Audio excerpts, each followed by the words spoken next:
Hey guys, Tyler here, and this is the Garage Warrior podcast and videocast, and I'm super excited today to have on the call with me Steve Atlas. How's it going today, Steve?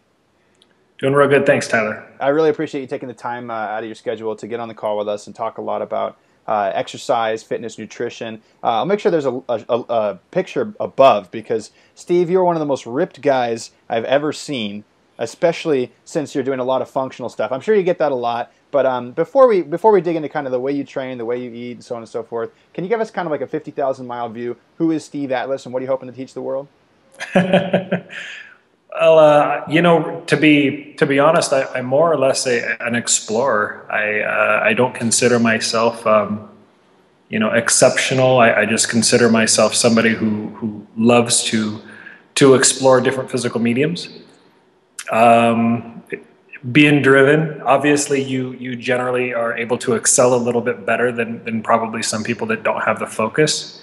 But I am, because of the physique component, I am equally in love with the conventional stuff of lifting weights, everything from lifting weights to the martial arts to the physical culture of movement as we know it, that's very popular right now. But I don't believe in divisions. Right. So I believe, I believe that a person's potential lies somewhere in each facet. Competitive cycling taught me how to suffer. Right, right. Olympic weightlifting taught me some other virtues that, the body weight culture by itself did not and could not possibly teach me. Right.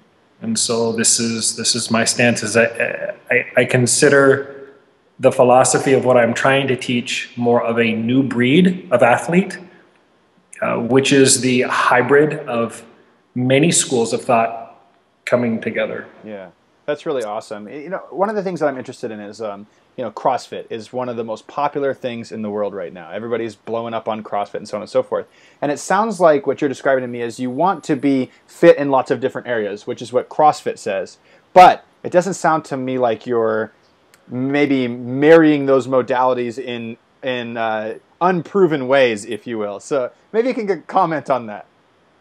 The thing is that there are some extraordinary CrossFit coaches, Sure. to be fair. Right. I have now rehabbed almost 20 athletes coming from the CrossFit system. Sure. And most of it is because the quantifying value of CrossFit is output, and there is a time and a place for that. But at the sacrifice of the mindfulness of the quality of your movement to protect the integrity of your body. I mean, the thing is when you get a group of people around you and there's a lot of testosterone, I mean, yeah, it's easy to go at 100 miles an hour and, Sure. and push well beyond. And there's a great thing for that as long as you're doing it within the confines. But, I guess after doing this, I'm a little older now. I'm not 20 years old anymore. And after doing this for a long time, I realized that if I hurt, you don't pay for that. I do. Right. So, when you slow things down a little bit, I'm glad I did competitive Olympic weightlifting in college. That was a big deal for me. And Sure. I felt really good about that. But now, really what everything comes down to, everything I do now is focused around the quality of movement, regardless of what its fashion. Right. So that's the big difference. You have one school of thought, which is sheer output, and another one that is quality based. But because of my own tutelage of the select coaches that I have come into contact with, there is also the marrying of high volume of training to acquire very specific skill sets. And this takes time, and that has just crossed over in all of the ventures and physical mediums that I'm training in.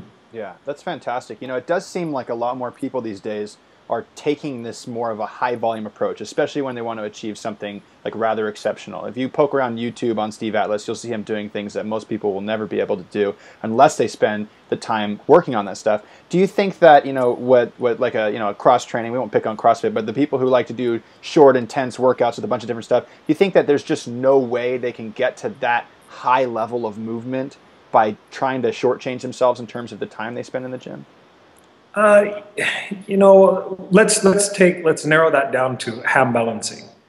you know, when you talk about something that you don't normally do in your everyday programming, like if you lift weights, you're always on your feet. If you are doing a lot of stuff that we do in exercise, we're on our feet. But when we go into our hands, particularly if you're learning as an adult, Right.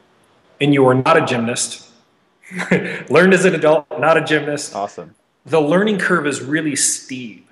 Mm-hmm. And there's a psychological fear that you have to get over. Sure. And then there is a preparation structurally, anatomically, that really has to cultivate a spectrum of issues that you have to kind of go through. So I think that can a person get there?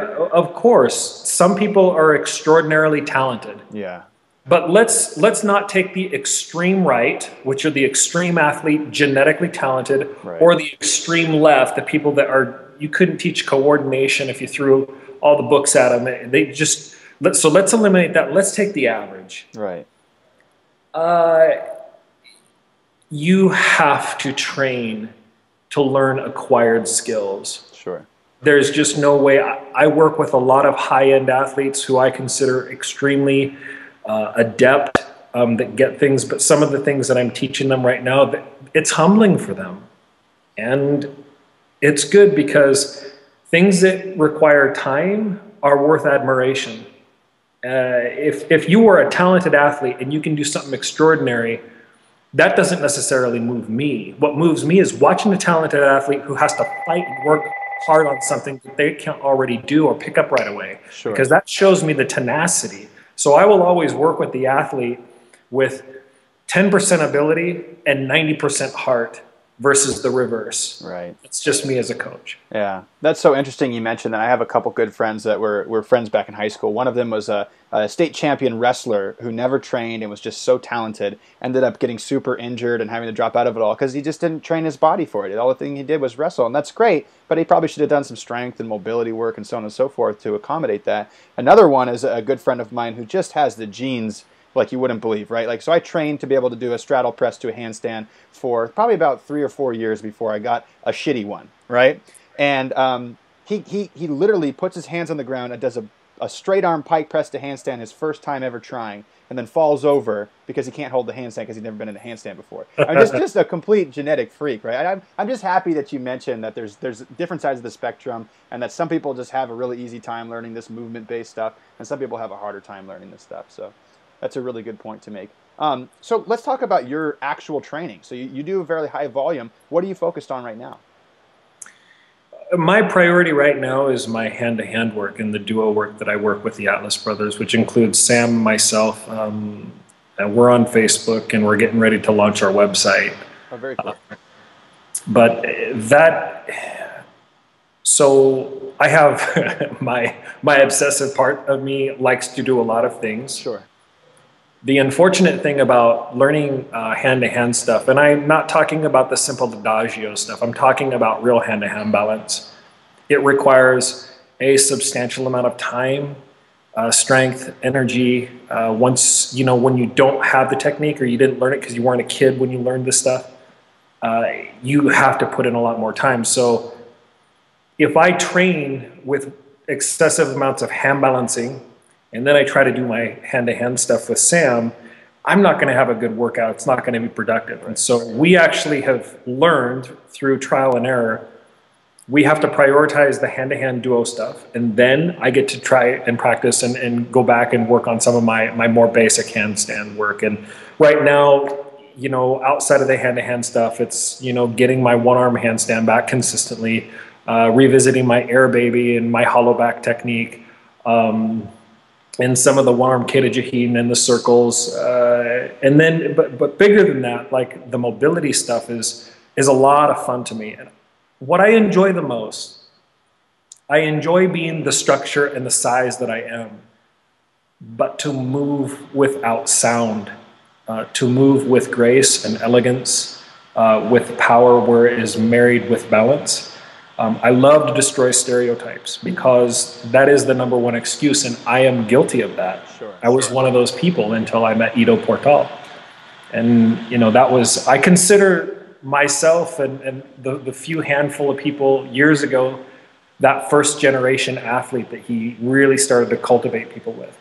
And when I learned of him in the beginning, he was extremely hard in his teaching. He was very unforgiving. I mean, he he told me the way it was, and he didn't give a shit if it offended me or not. It Right, was right. just, and I was at a place in my life where I could see the truth so clearly, and it impacted me. So rather than let the hardness kind of crush me, because it was a little too much for my ego, I just let it in, and I flourished because of that. I am not remotely the same athlete, and nor, you know, in many ways, I wouldn't be doing anything that I'd be doing. I'd still be lifting weights and maybe a little yoga, but I mean, there's so much that I, can be attributed to all the way back. Yeah. I'm glad you mentioned that. We just had Ito on the call, and he's just a absolutely brilliant guy. Every time I'd ask him a question, he would say that I was asking the wrong question. But but it was just what a great call. And I love how you mentioned stereotypes, breaking through stereotypes, because I happen to be good friends with a world-class strongman named Bud Jeffries, who could back squat 1,000 pounds and then drop into the side splits and then do 900 body weight squats in a row. And so he just took the stereotype of this big moolie and changed it around by showing, hey, your body will adapt to whatever stimulus you put on it. And it just depends on whether or not you're progressively doing that stimulus and you're doing it intelligently in a way that you're not going to injure yourself.